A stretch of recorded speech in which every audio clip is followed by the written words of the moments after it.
I mean, if for all her faults, at least you know what she stands for, which is Correct. more than you can say for a lot of professional politicians. I'll applaud her honesty.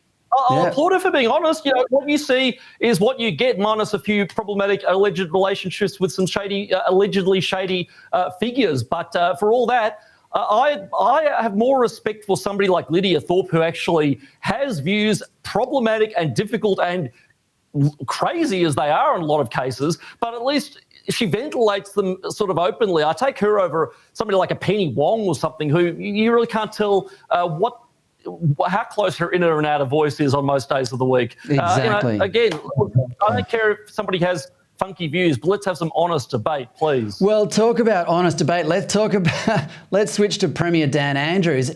He's shown a lot of difficulty in the past simply running things. I mean, he couldn't run a quarantine program that without it killing 800 people. He can't build infrastructure without racking up hundreds of millions of dollars in debt. What makes him think he can run the state's electricity network and also convert it into a renewable system?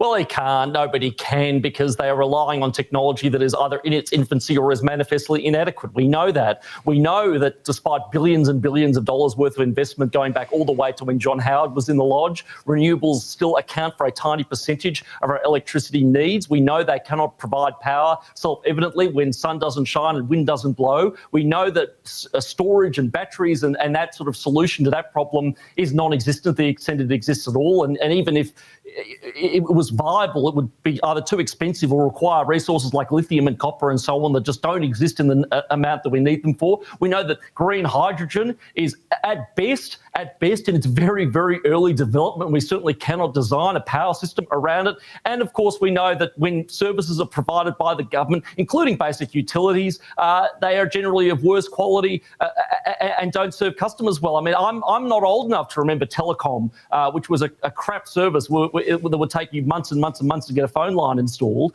This idea that we can nationalise electricity providers and get a better result is fanciful. What I will say, though, is it's not like we have a completely private market at the moment. We have something far from it. This is what opponents of privatisation and privately held electricity assets don't understand. There's still an enormous amount of regulation in the sector, and there's still enormous distortions to the sector for the things I've just outlined, namely the fact that we're cramming the system with windmills and solar panels which don't work. What I'd like to see is a completely technologically agnostic, completely competitive, completely free market playing field where any source of power can be built, whether it be coal, nuclear, gas, whatever, and let the markets decide. That is not the system we have. We have a system where instead of having a nationalised electricity sector, we have effectively a crony capitalist system where energy companies, retailers and wholesalers make more money. Their business model is more contingent on securing favourable regulations and favourable subsidies than it is on serving their customers. The system's already broke, but to break it more by nationalising it is obviously not the answer. But this is Dan we're talking about, the great socialist experimenter.